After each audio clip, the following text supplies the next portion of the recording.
जीव कर्म के जाल से जकड़ा हुआ है और कर्म के 3 विभाग हैं। संचित, क्रियमाण और प्रारब्ध, ये 3 विभाग हैं कर्म के। जो अनेक जन्मों के हमारे शुभ अशुभ कर्मों के फल इकट्ठे हैं उनको कहते हैं संचित।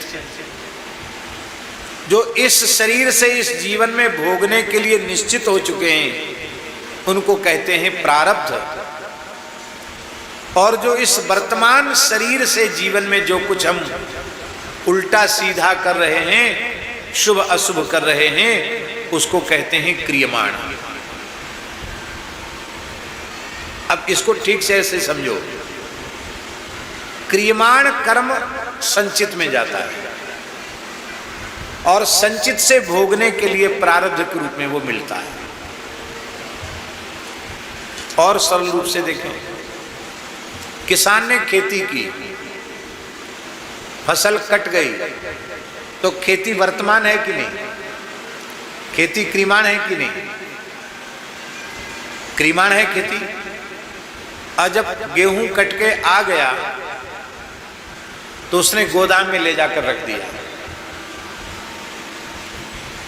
उस गोदाम में रखने की प्रक्रिया को कहेंगे संचित, इकट्ठा कर दिया। अब उस गोदाम में से माताजी साल भर में हमारे परिवार में कितना गेहूं लगेगा उतना खाने के लिए निकाल लिया, तो उसको घर में टंकी में रख दिया, नीम की पत्ती वगैरह डाल के जिसमें कोई कीड़े वगैरह न लगे, और जितनी जरूरत है उतना गेहूं लिया। गांव में ऐसे ही होता था, उतना गेहूं लिया, पानी से धोया, सुखाया, चक्की से पीसा और फिर भोजन किया। तो जो फसल करना है वो हो गया क्रियमाण, और फसल पककर इकट्ठा गोदाम में रख देना ये हो गया संचित। और जो साल भर के खाने के लिए निकाल लिया वो हो गया प्रारब्ध। अब विचार करो,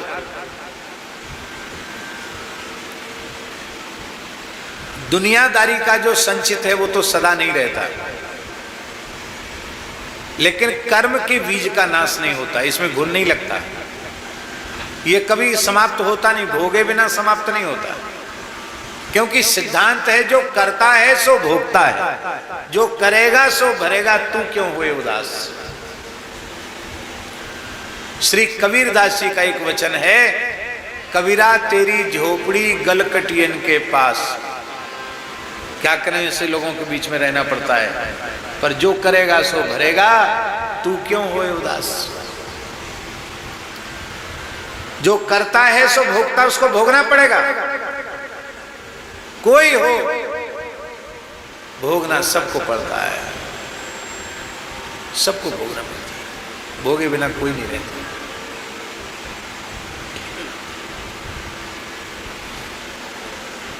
भगवान कर्म के बंधन में नहीं है, लेकिन हम लोगों को सिखाने के लिए भगवान भी नाटक करते हैं। रामावतार में माताजी छिपकर बाली को बाण मारा राम जी ने, तो कृष्णावतार में जरा व्याध ने छिपकर ही श्री कृष्ण के चरण में बाण मारा। भाई तुम छिपकर मारोगे तो तुम्हें भी कोई छिपके मारेगा। बोलो भक्तवत्सल भगवान की। भगवान ने दिखा दिया, भाई बच के नहीं जाओगे, मैं बच के नहीं जाता, इधर उधर के रास्ते से नहीं भटकता, तुम क्यों भटकोगे, तुम मेरे अंश हो, तुमको भी भोगना पड़ेगा। तो संचित जो है वो एक जन्म का नहीं है, अनंत जन्मों का संचित है। और अनंत जन्मों के संचित में से इस शरीर को भोगने के लिए, इस जन्म में भोगने के लिए जो निश्चित हो चुका है उसका नाम है प्रारब्ध। और प्रारब्ध का तो भोग करना ही पड़ेगा, उससे बच के नहीं जा सकते। नाभुक्तम क्षीयते कर्म कल्प कोटि शतैरपि, करोड़ों कल्पों कल्प बीत जाए तो भी प्रारब्ध का तो भोग से ही नाश होगा। इसलिए माताजी जो उत्तम कोटि के ज्ञानी भक्त होते हैं भगवान के, वो भगवान से प्रारब्ध के दुख को दूर करने की भी प्रार्थना नहीं करते। वो कहते प्रभु हमारे शरीर का कोई प्रारब्ध है, आप जरूर उसको भुगवाओ। बस प्रार्थना इतनी सी है, हम चाहे जितना कष्ट सहते रहें, पर हे मेरे प्यारे, हम आपको न भूलें, आप हमें कभी न भूलें और हम आपको कभी न भूलें। उस कष्ट में भी हम आपकी याद करते रहें। आपकी याद करेंगे तो कष्ट कष्ट नहीं रह जाएगा, वो भी आनंद देने वाला हो जाएगा।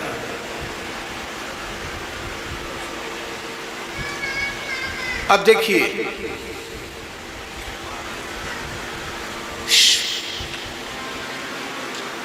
शरणागति से कर्म के जाल का नाश कैसे होता है, बहुत ध्यान देकर सुने। जब जीव भगवान की शरण हो जाता है तो उसके अनंत जन्मों के संचित तत्काल भस्म हो जाते हैं। सन्मुख होए जीव मुहि जबहि, जन्म कोटि अघनासहि तभी। करोड़ों जन्मों के बाद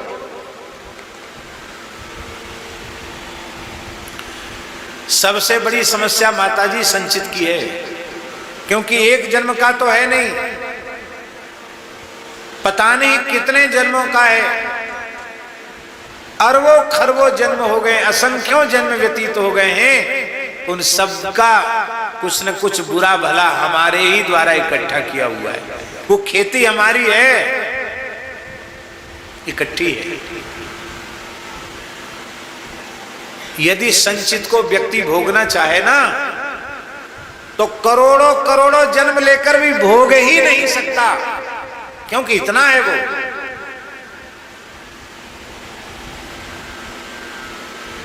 पर भगवान की शरण होने मात्र से वो अनंत जन्मों का संचित जलकर भस्म हो जाता है।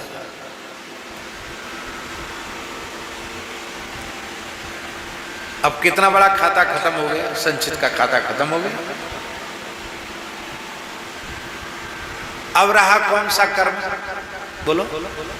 क्रियमाण। क्रियमाण जो इस वर्तमान शरीर से वर्तमान जीवन में हम लोग कर रहे हैं, वो क्रियमाण हुआ। तो शरणागत भक्त का क्रियमाण पवित्र हो जाता है, क्योंकि जब तक शरण में नहीं गया था तब तक तो जो मन में आया सो किया। अच्छा किया, बुरा किया, अच्छा संग मिला, अच्छा काम किया, बुरा संग मिला, बुरा काम किया।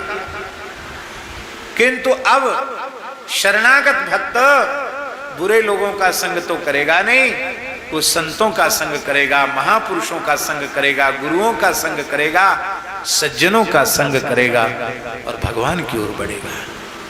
तो अशुभ कर्म तो अब उससे बनेंगे नहीं। शरणागत भक्त भला निषिद्ध कर्म कैसे करेगा धनंजय? क्योंकि आनुकूल्यस्य संकल्पः प्रातिकूल्यस्य वर्जनम। शरणागत में 6 लक्षण आ जाते हैं।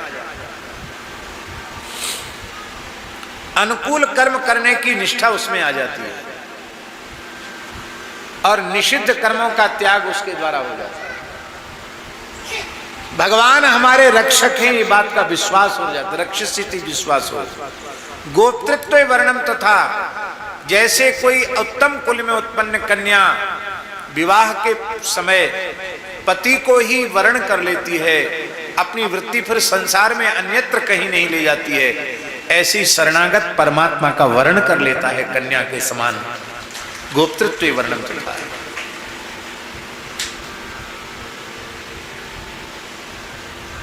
आत्मनिक्षेप 5वां अंग है शरणागति का, आत्मनिक्षेप।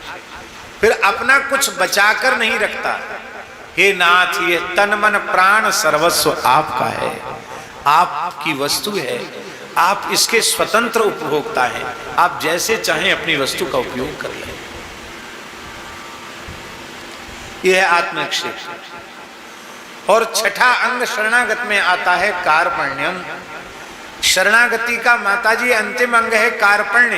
कार्पण्य माने होता है दीनता। ज्यों-ज्यों शरणागति का भाव दृढ़ होता चला जाएगा, त्यों-त्यों आपके जीवन में अहम शून्यता आती चली जाएगी, दीनता आती चली जाएगी। बहुत ध्यान से सुनो इस बात को।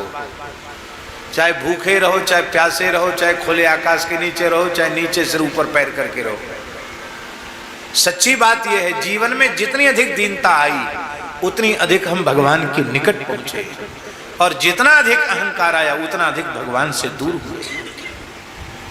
अहंकार नहीं।